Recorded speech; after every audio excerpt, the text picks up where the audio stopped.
Welcome to another meeting at the EAWANET community. Today we have Stella with us and Mr. Joseph Agula. They will tell us more about the establishment of EAWANET and its development over the years. First, I would like to introduce myself. My name is Adad Barber. I'm based in Israel. I'm the founder of Triple Profit, which aim to create strategies across Eastern Africa and Israel to support NGOs, CBOs, and education systems in the region. With collaboration with EAWANET, we run a series of meetings to get to know the community, to understand better how the great and very impressive network of organization, how is it working in the field. And today, like every meeting, we have Stella with us. Stella, please introduce yourself. Thank you. Thank you, Eldad, and good having you here, Joseph Agula Ogoror. My name is Stella Akiteng, and I'm a coordinator for the Eastern Africa Work Camps Association Network. And the Eastern Africa Work Camps Association Network, which is EAWANET in short, works towards mutual cooperation and then solidarity among the Eastern Africa people. And we work to promote issues to do with peace building, among other sustainable development processes that we work towards on different pertinent issues. And today, we'll be learning more about EAWANET that was formed in 1996, its impact over time at individual level and also at institutional level. So, Eldad, I wouldn't want to capitalize much on the introduction because I know that the conversation we're going to have is going to add more meat, let me put it that way, of flesh to the profile of the EAWANET brand that has been running some time now. Let me hand back to you still. Thank you. Thank you, Stella. Thank you very much. We have some low connection from your side. Maybe you can turn off the video. Make it, we can do better. Joseph, would you introduce yourself, please? Thank you, Baba Sox. Thank you, Stella. Thank you for having me. The full name is Agula Joseph Ogoror. I'm Ugandan, and quickly, I would say, talking about or remembering about one, it reminds me of the parent organization, a member of the network called the Jamii ya Kupatanisha. In the it's a Swahili word for fellowship of reconciliation, or family of reconciliation. And to put in the context of peace building, as Stella hinted out, the Jamii ya Kupatanisha as one of the founder members, and I could say one of the primary beneficiaries of the network activities. It is linked to International Fellowship of Reconciliation. That's one of the oldest peace building NGO in the world, based in Alkmaar in Holland. I was lucky to visit the headquarters. So for me, I'll be speaking more or less from the impact point of view. What the impact of the network's work in the community, how it triggered on other civil society, other young people, to keep on cooperating across borders and across their cultural background. So I'm proud to be here. Thank you so much for having me. Thank you very much, Joseph. Maybe to add a little bit about me, just a little bit by training, I'm a lawyer, and then by practice, I call myself a cross-border human rights defender, a peace building practitioner, and an international development expert, having spent time in Southeast Asia, in Southern Africa, and East Africa, of course, where I'm born. So I'm happy to be called a practitioner in youth peace building work. Thank you. Thank you, Joseph. It's very interesting, and it's very interesting to know also how you got to do what you're doing. How did you got to be invested in this field, and specifically maybe in the EAWANET organization? Okay. I got involved in what I call communities self-initiative, self-help organizing. Some communities call it Crime Watch or anything like that, because as we know, Southern Africa, we have a very violent history. We have very many wars and civil wars. So in a very young age, I got myself to experience both the violence and also how some of the communities, including women and the organizations, come together on their own. In the early stages, the non-government organization, the NGOs, the associations were the only alternative voice seeking for non-violence. So I got myself involved in that kind of thing.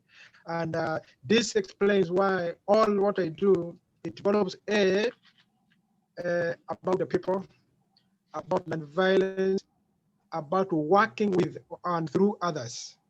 And so when I was a volunteer at Jamia Kupatanisha, I got introduced to the networking of Jamaica Kupatanisha, and I got to know to the network and the stellars. And it was so easy to see how to leverage working with others, especially young people, try to give them the idea that the best way to address any injustice is actually rising up, organizing, and approach it from a youth-led non-violent action. So the idea of a network of work camp, youth work going to some place across cultures to hang around and use what they have best. What they have, the basic things they have is their hands and their brains, and they're coming together. Now, my interest in the community organizing was just tapped in. And before you know, we are not just a Uganda network of young people, we are East African and beyond. And the stellars were at the heart of it, spreading the message. And some of us were able to replicate the idea of the youth camps. Remember, work camps, youth camps, and then others call them sort of different versions of the same idea, that once you organize young people together, you dare give them different perspectives, they become the agents. Thank you. Hello, I think, okay. Yes, please. Yes, please. Very, very interesting. Hello. Very interesting, Joseph. Thank you so much for sharing with us. Pleasure. And I would like to continue and ask you a bit about your involvement in EAWANET, and maybe to get some information from you about how actually it was done, and what have realized, and what have you realized and achieved over the years inside the network. Okay, that's to Stella or to me? For you. And Stella can add our part as well. Okay, wonderful. The background is that Uganda and East Africa and Africa, of course, is a very diverse community. Uganda alone has over 360 tribes. And one of what I call it, those who promote violence have taken from that diversity is to turn each community against the other. You are different. You are different. You need to be there. Your interests are here. So the idea of coming together with an alternative way of organizing and addressing the socioeconomic and political challenges that South Africa has is incentivize all those actors to come together and say, we can't do it alone because it's protracted. There's violence everywhere, but all of them are targeting young people as the agents for promoting violence and using the differences, the so-called you are different from each other, therefore you need to protect your own against them. So turning each other. So this idea of self-help, voluntary, networked cooperation to mobilize young people, organize them and inspire them, using practical time. You go and serve time in your community. I mean, not just your community. A chosen place will be picked by the network.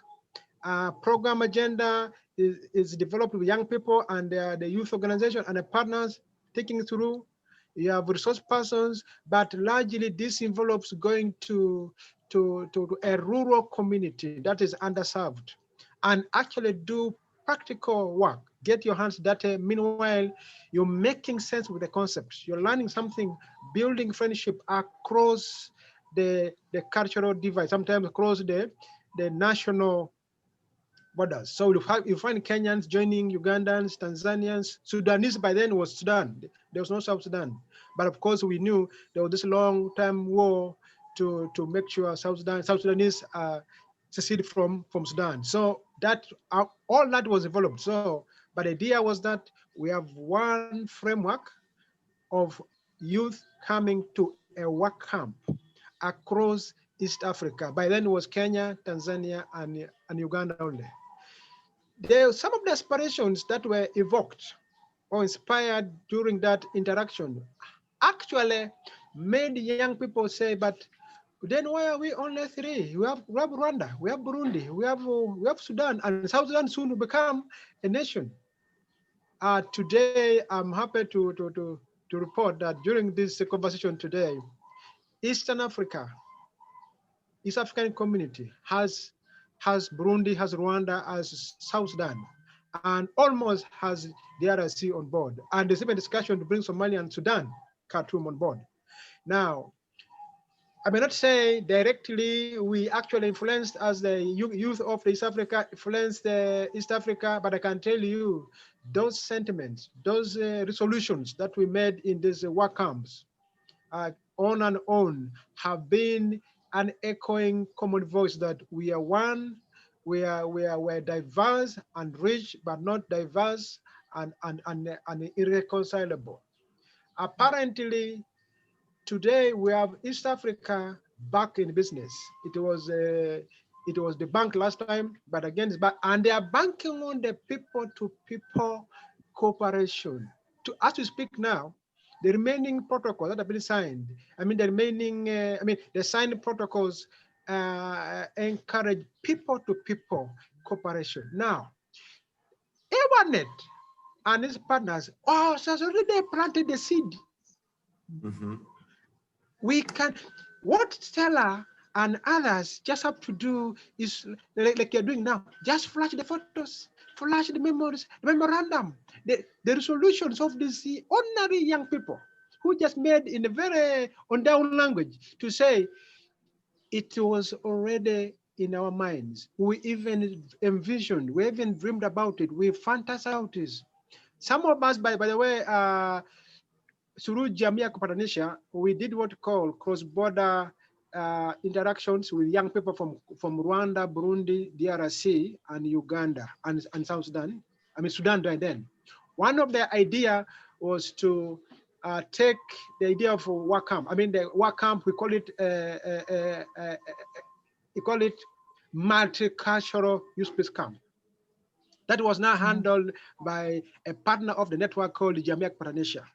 Mm-hmm. Another civil society born out of this East African networking is called the conflict resolution by youth that I eventually lead. This is a baby of Jamii Kupatanisha, which is one of the founder members of the network. But they also took the idea of the work camp and they called theirs annual regional youth peace camp. So building from the seed that the EAWANET brought, that it is very important to deliberately and frequently create a space, an informal space for young people to peer-peer interact, and you integrate actually community work, community outreach, not just lecturing and doing this and that. This thread of EAWANET has continued up to date. Now, as I said earlier, I kind of reporting from impact. Some of these young people who have gone through this networking in East Africa and beyond are actually today leaders in their own right, in their own community.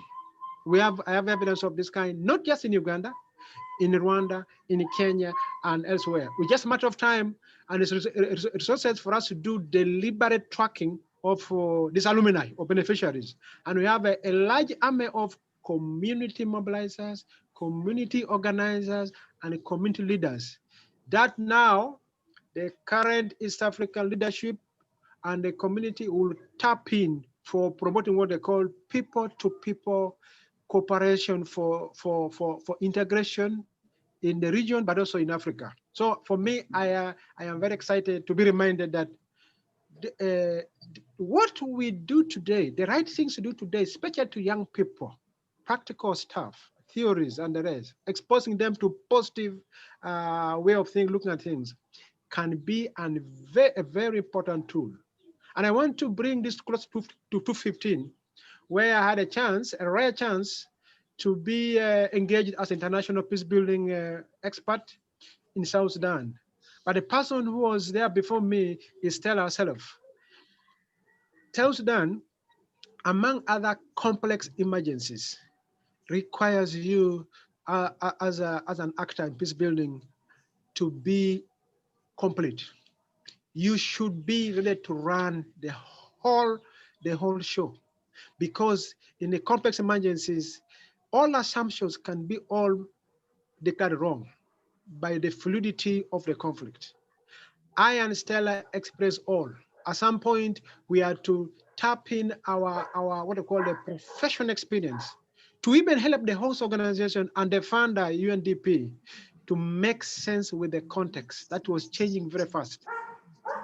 In short, carrying the seed of with its partners, with the layers of the likes of the networks other members in Kenya, in Tanzania, and go beyond in Zambia to South Sudan. I was assigned I think a 15-day work. Just go, do this, come back. I spent, I think, how many months, Stella? Around 5 months? Yeah, 5, yeah.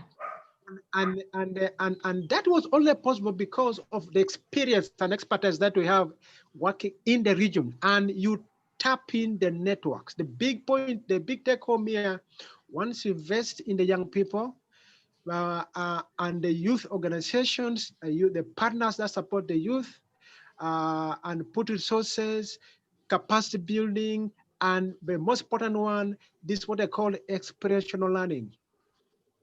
The space to building young leaders is shrinking, the formal space. So civil society, like the EAWANET, provides the most crucial investment that now gives East Africa opportunity to benefit from this dividend. And South Sudan has done it.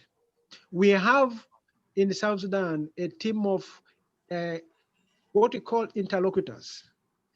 In South Sudan, when we are taken there, even now you are told it is a community that is divided according to tribes. Mm-hmm. Stella and I, with the host organization called SEAL and UNDP, with the experience we have and the networks, I had to mobilize different resources at every time.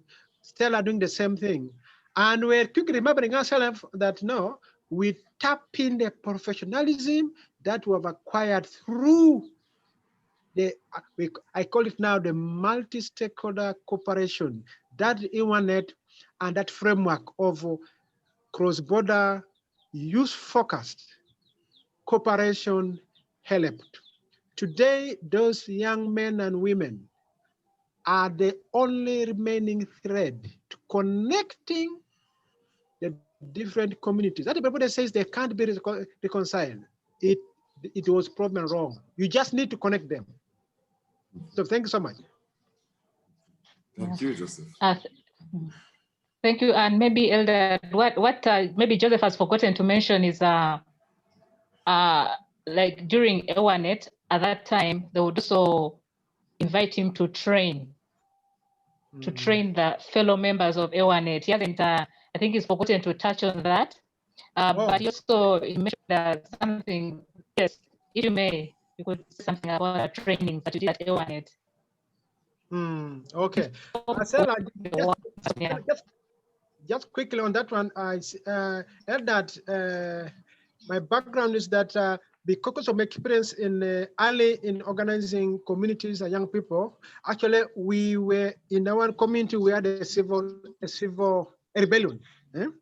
So some of us were involved in mobilizing the community to have a discussion with the rebels one side and the government when I was very young. So coming to university, I carried this forward, and a person and taking on a law degree gave me an opportunity to see how things can be done better.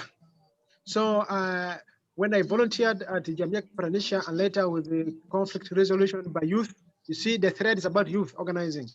It was easier for the network EAWANET to detect in the region which organizations have capacities, youth who can inspire others with the knowledge. So I was often called in to, I call it inspire fellow young people. And one of the things I've done is energize the youth of Africa, and of course now Southeast Asia and Europe, and I think recently Oregon, USA, with a similar thing that you see, youth are a resource.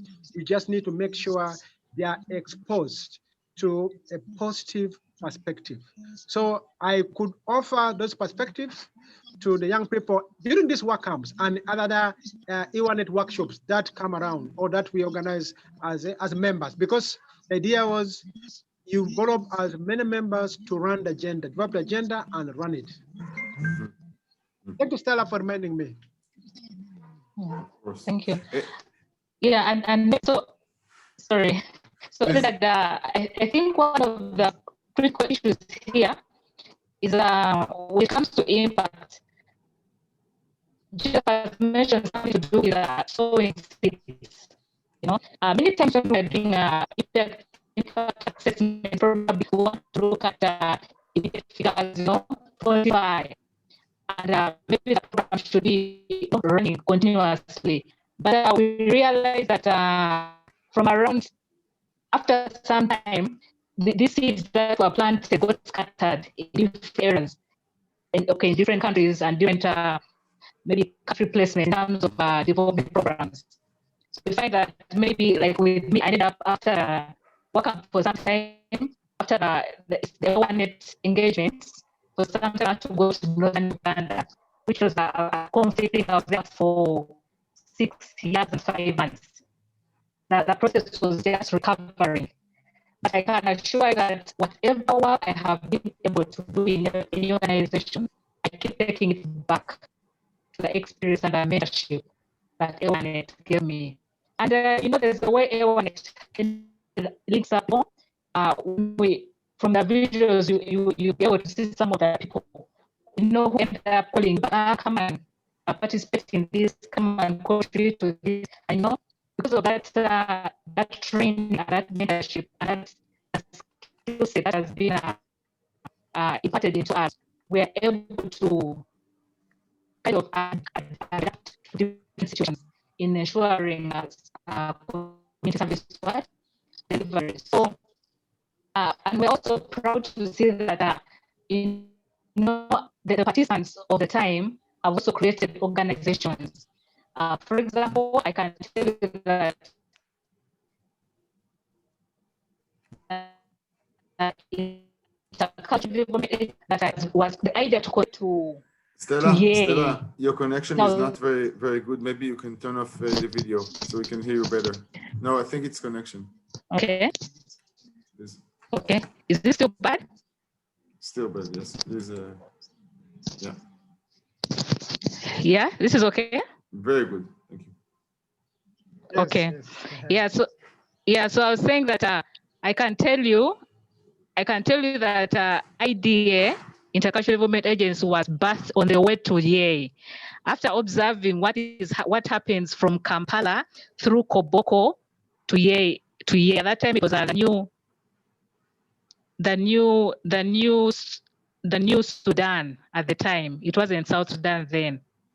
So from there, you know, I share the idea with the youth at the camp, and they're like, okay, yeah, go ahead.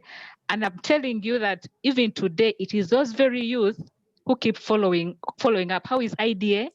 And even in South Sudan right now, there's an institute called the Institute of Social Policy and Research that are really working with us to ensure that, you know, we move towards the goals. So we see organizations like Institute of Use of Social Policy and Research have been founded by the participants, that is in South Sudan, the participants of EAWANET, the Intercultural Development Agency. The other time we hosted a rural focus initiative in Kenya.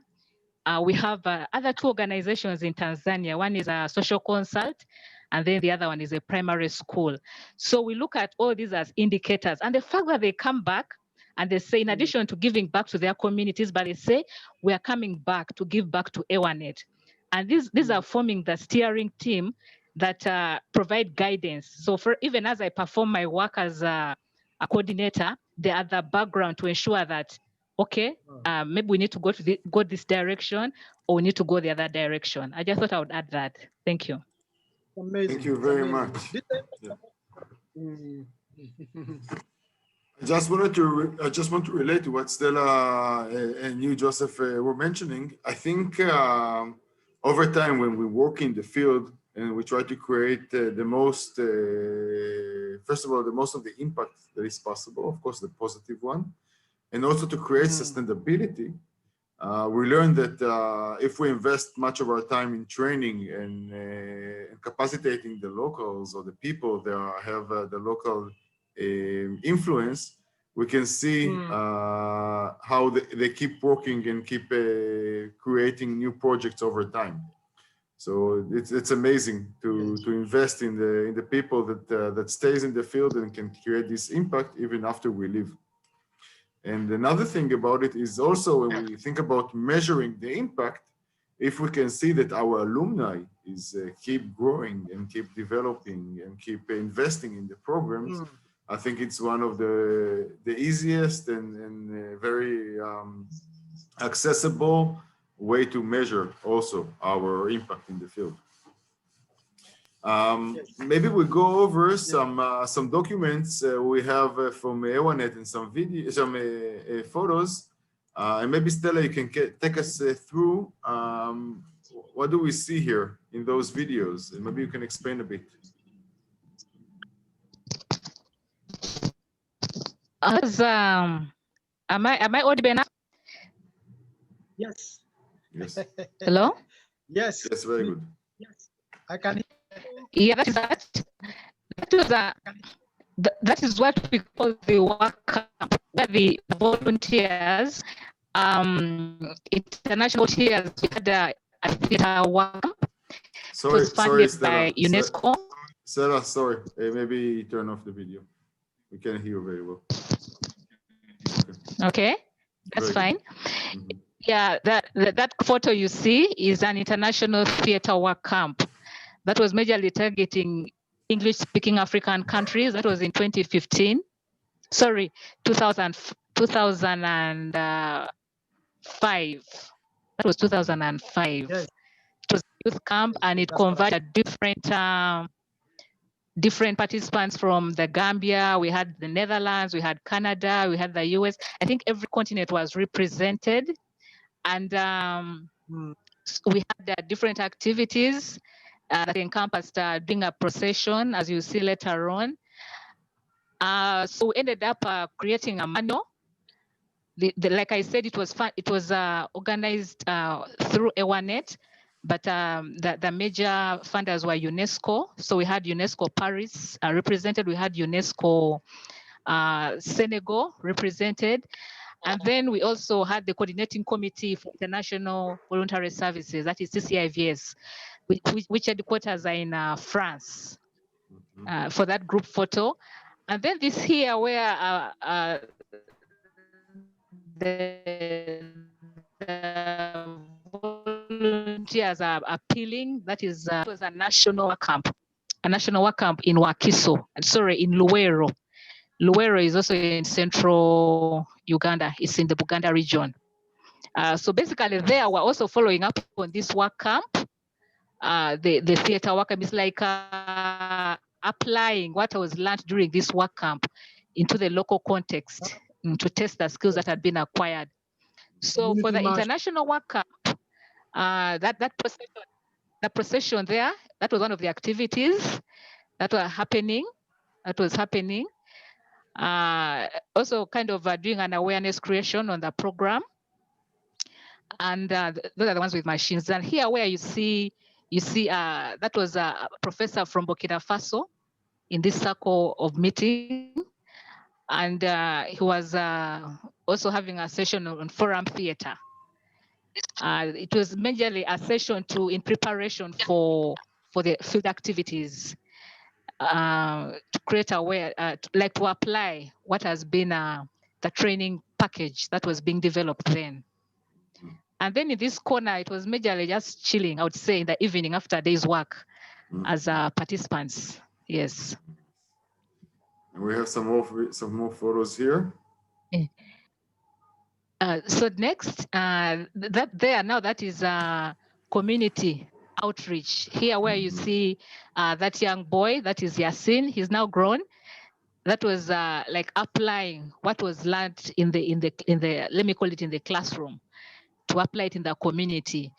But while applying, of course, we are creating awareness or issues to do with HIV/AIDS prevention and care. But the beauty about forum theater is that it's not this usual traditional theater. With forum theater, you go to the field, but then you end up engaging the community. So you make them part of the problem solving process.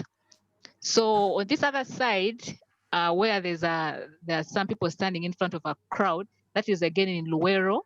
It was a national one. It was still a follow-up on the international work camp. So you see, that is one way that we worked towards ensuring that we have a lasting impact when it comes to application of the skill or knowledge set that has been attained over time. Yeah. It's so important. That's so important and so wise. Stella, maybe you can take us through Zambia and Belgium, but I would ask you to do it a bit shorter, just because we have a couple of more minutes to go. That's and okay. We would like to hear Joseph as well. So quick overview on Zambia. Yeah, now Zambia, that was again a follow-up. Now, I was invited by Youth Association Zambia to carry out again the forum theater training. So it is like a way of assessing. Again, it comes back to that first international theater work camp I talked about, that first presentation. So again, there it is like assessing the skills if they've been attained. So there I was invited as a lead trainer. So I was training the youth in Zambia through Youth Association Zambia, that is YAS. Again, we had CCIVS represented. They did it together with CCIVS. Yeah. So that was a community outreach. The first was we just arrived and we're doing mobilizing, and then you can see people doing the actual, yes. Then you had also the Belgium experience, yes? Sorry?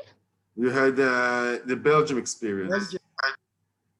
Yeah, now Belgium, after Zambia, again, I was recommended to go to Tanzania. Sorry, I was recommended to go to Belgium. So that was, I was again a co-trainer in Belgium. So those are mainly like the practical sessions that inform that training. It was a Europe-Africa training on volunteer service that we're doing there. And I see you've been traveling some sightseeing and you ate well. Yeah, so the person there in blue, that is between I and that gentleman, he was the director of Youth Association Zambia. And he's also been a great mentor. So Joseph talked about the linking. That is very important. That was Evans Musonda. And then you see here where we're having a meal, the person directly opposite me, the person in white, that is the former coordinator of EAWANET. Rest in peace. His name is Samuel Wadimba. Was also a great mentor to young people. Yeah. That's great experience you had. And also we have South Sudan. Maybe Joseph, you can expand a bit about South Sudan experience. But just advise, we have 4 minutes. So if you can make the best of this time. Yes, thank you so much. Continuing from Stella sharing, youth volunteer service capacities through cooperation across borders. Now, South Sudan, you're looking at community interlocutors. These are the links to different communities in South Sudan, developed after a very organized program, helped by leadership of Stella, helped by me, who was engaged by the host and UNDP South Sudan as international experts. So in the summary, applying all the best we have in youth volunteer service experiences, not just in Africa, but all over the world. That exposure Stella got, exposure I've got in my own training, and also while working and traveling all over the world, helped us turn. So these are also is the only two people different here is myself behind, and then Stella. The rest of the nicely and handsome young men and women here are community interlocutors, meaning the grassroots peer identified members by the communities. You have the Nuer here, you have Dinkas here, you have the Madi here, you have the Pojulu here. They were identified by the local leadership of South Sudan and the community. Those who are in the host the Madi, and also the internally displaced, and also other communities, including the Dinka. They are here working together. It was a tug of war to even to come up with a consensus that who should and should they even meet the other after the program. Look at the smiles. Thanks to the fund from European Union through UNDP and the technical support from UNDP and the host OSIL and specifically Stella. Amazing. And the linking we're talking about, the gentleman you see here with the nice gray hair is one of the other experts that we linked up. Again, is a media, is a international media expert, developing media for South Sudan. So it was easy for Stella using her networks and mine, because now we have what we call cross networks. With this one there, we need the resource, we see who can help. We discovered gentleman Kenneth was in South Sudan. We linked up. Thanks so much. So in South Sudan, we have a resource of young people trained in aspects as big as early warning, early response to community connectivity. Thank you. Thank you so much, Joseph. We really reach a final minute here in the talk, and I would like to ask from you, Joseph, again, maybe if you have any like last recommendation to our viewers that would watch this video.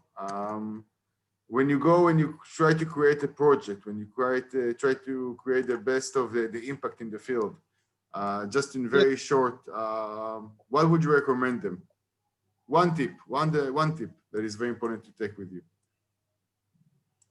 The youth are a resource. And to invest in the youth. Mobilize, inspire them. You never go on. That investment, you need to quadruple it. The dividends are very, very, they go beyond time. Thank you so much. Thank you. Invest. Very inspiring.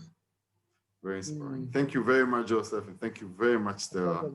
Hope to see you soon in next conversation. Thank you. Okay. Yes, thanks you.